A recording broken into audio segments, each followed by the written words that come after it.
kitang-kita natin sa ating drone shot kanina na talagang napakalawak at aabot hanggang halos barangay 84 itong mangrove na ito. So dito ay makikita natin na merong tulay na kung saan ay makakaikot tayo sa kabuuan nitong mangrove na ito.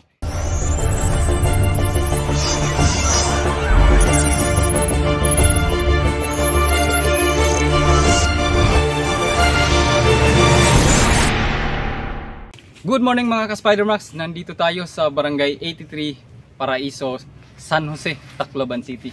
At tingnan natin o bisitahin natin itong mangrove o eco park mangrove dito sa San Jose. Dito makikita na natin yung mga tanim. Mismo sa pagpasok natin ay makikita natin yung kanilang seedlings. So tara, let's go!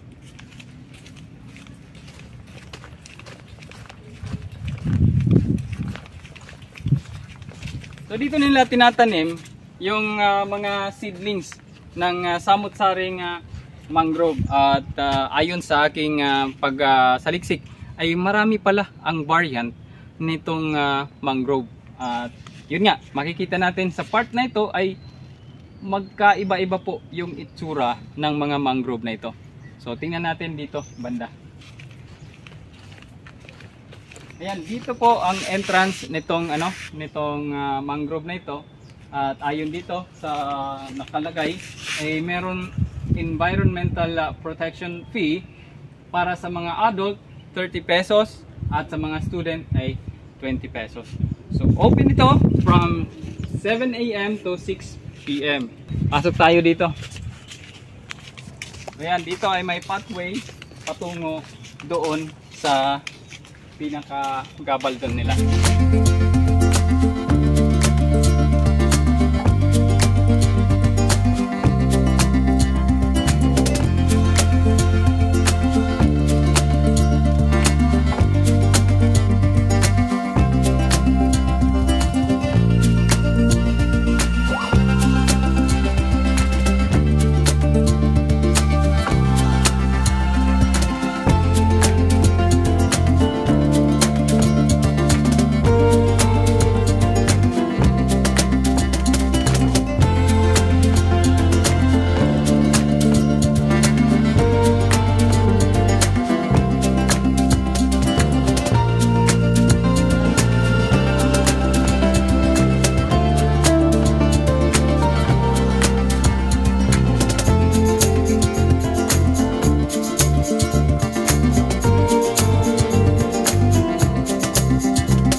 nilagyan na ng harang dyan.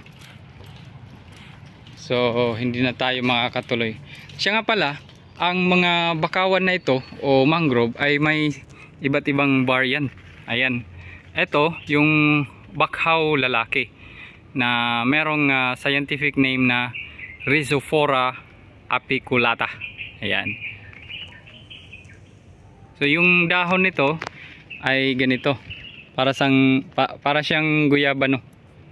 Ayan. Ganyan yung mga ugat niya. So this is the usual na ito yung mga usual na mga mangrove na makikita natin dito. Ito yung mga makakapal na uri ng mangrove. Titingnan din natin yung ibang variant pa nito sa doon sa pinanggalingan natin. Ito pala. Meron dito tinatawag na miyapi. Ayan.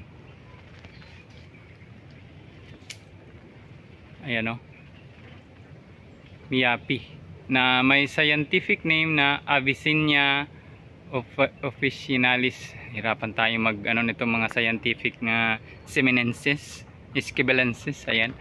Avicennia officinalis. Ayan. So isa pa siya sa variant.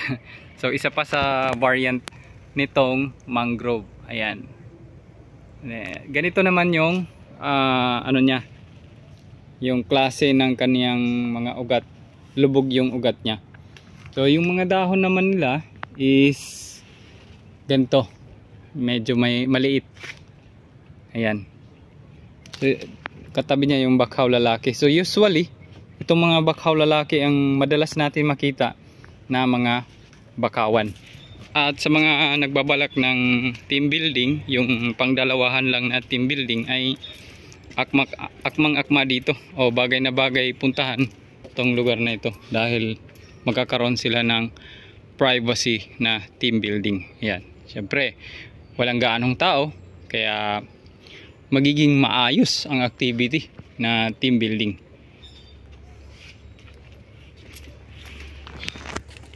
So kanina nakita natin yung miyapi ba yun? Meron namang pagatpat. Ito, ganito parang bilog yung dahon niya. Ganyan. Pagatpat. Ito naman yung isa pang variant ng mangrove na may scientific name na Soneracia alba. Ayan. Pagatpat kung tawagin dito sa lokal. Ayan. So meron na tayong tatlo. Bakhaw lalaki, miyapi at pagatpat. Ayan. Parang apelido lang, no? So ngayon ay pa-low tide na siya. Kanina daw ay high tide dito kaya dito mamasa-masa itong lugar na ito. Ito naman ang mga bagong tanim. Ayan. Pansin natin may kawayan na itinusok dyan. So ibig sabihin bagong tanim lang siya. Ayan. Bruguera cylindrica o pototan dito, tawag dito. Yung naman nito is maliit na katulad nung guyabano din. Ayan. Bruguera cylindrica. Ayan, o pototan.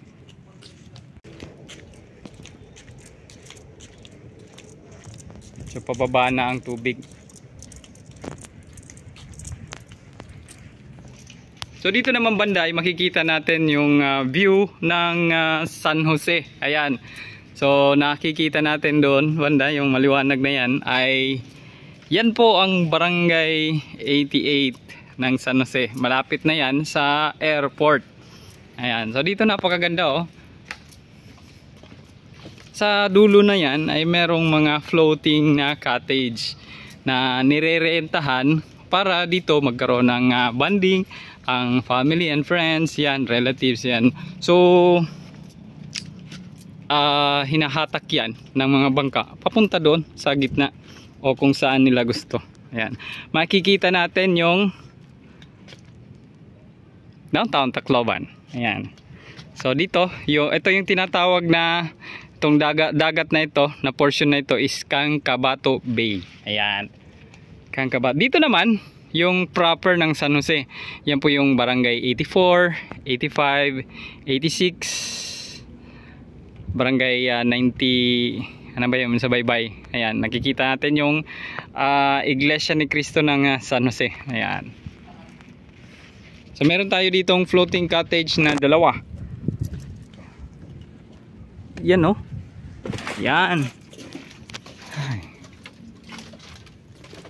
Ito yung ano naman, walang bubong. So bagay ito sa mga hapon like that. Ayan, ito yung mga residential ng mga kilalang politiko dito sa Tacloban City. Yan, yung banda na yan. Banda dyan.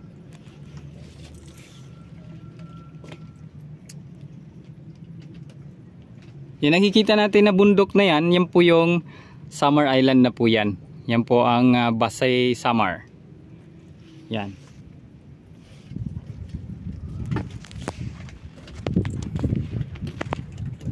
Maganda rito pagka hapon at hindi ganong mainit.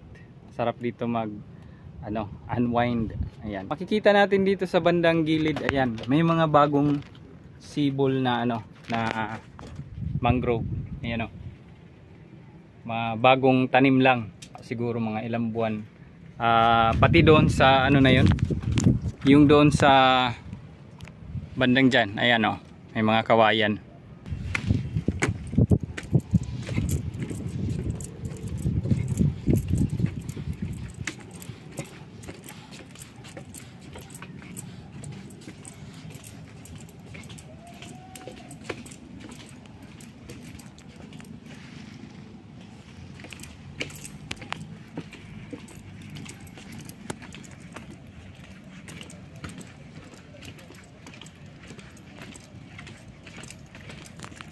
Napakalaki ng silbi nito sa ating kalikasan. Unang-una dahil ito ang nagiging habitat ng mga isda. Ayan. Isa pa sa pinakamahalagang silbi nitong mangrove is halimbawa magkaroon ng malalakas na storm surge dulot ng mga super typhoon like that, is itong mga mangrove ay nagsisilbing harang sa mga malalakas na alon o storm surge. So nakita naman natin sa taas ay talagang malawak itong mangrove dito sa San Jose. So ito po ang magsisilbing harang sa mga daluyong. Tulad ng mga nangyari ng Yolanda, ay kung sakaling ito ay mapalawak pa hanggang doon sa kabilang ibayo sa may San Jose, sa may Fatima Village, ay talaga namang hindi gaanong aabot ang tubig sa kalupaan. So dito sa barangay 83 ay abundant po itong mangrove na ito. Kitang kita natin sa taas na talagang makapal na siya kung ikukumpara natin noong after Yolanda. So sa effort ng mga environmentalist ay napalawak pa nila itong mangrove dito sa barangay 83. Ayan, so sa tulong ng mga estudyante sa pamamagitan ng kanilang mga activities, ayan, yung mga planting activities, ay napalawak nito ang mangrove. Ayan. So yan mga ka-Spidermax, yan po ang mga kaganapan dito sa barangay 83. Ito po yung tinatawag na Eco Park dito sa barangay 83, San Jose, Tacloban City. At nakita natin yung mga iba't ibang variant ng mga bakawan. So alam naman natin na napakahalaga ng pananatilihin natin yung kalikasan dahil malaki po ang naitutulong sa atin. So kung ating aabusuhin ang mga puno o kung anumang meron sa kalikasan, ay malaki po ang kanyang ganti. Alam naman natin kung ano nangyari nung panahon ng Super Typhoon Yolanda. So malaking lesson learned na po na dapat sana kung pwedeng mataniman ang portion ng baybayin, dapat taniman natin. Alam naman natin na hindi na biro ang mga bagyo na dumarating sa atin. Tayo po kasi ang nagsisilbing pathway ng mga super typhoon. So way back 1897 ay nagkaroon din po ng Mala Yolanda dito sa barangay San Jose, Tacloban, ganon din. So kaya ngayon nakita naman natin nitong previous na mga taon ay marami ang dumating na super typhoon nitong week lang sa Luzon. So salamat na lang at umikot lang ito at umakyat na sa China. Ayan. So malaking bagay na pahalagahan natin ang balanse ng kalikasan. Magtanim tayo ng mga mangrove sa dalampasigan. So yun po mga ka-Spidermax, maraming salamat po at please like and share na rin po sa video na ito. At kung ikaw naman ay bago lang sa channel na ito ay huwag kaligtaan na mag-subscribe. At i-click na rin ang notification bell para lagi kayong updated sa aking mga susunod na vlog. Ayan, so maraming salamat po sa lahat ng mga patuloy na sumusuporta sa aking YouTube channel. At God bless po. Maraming salamat po. Bye-bye. Okay.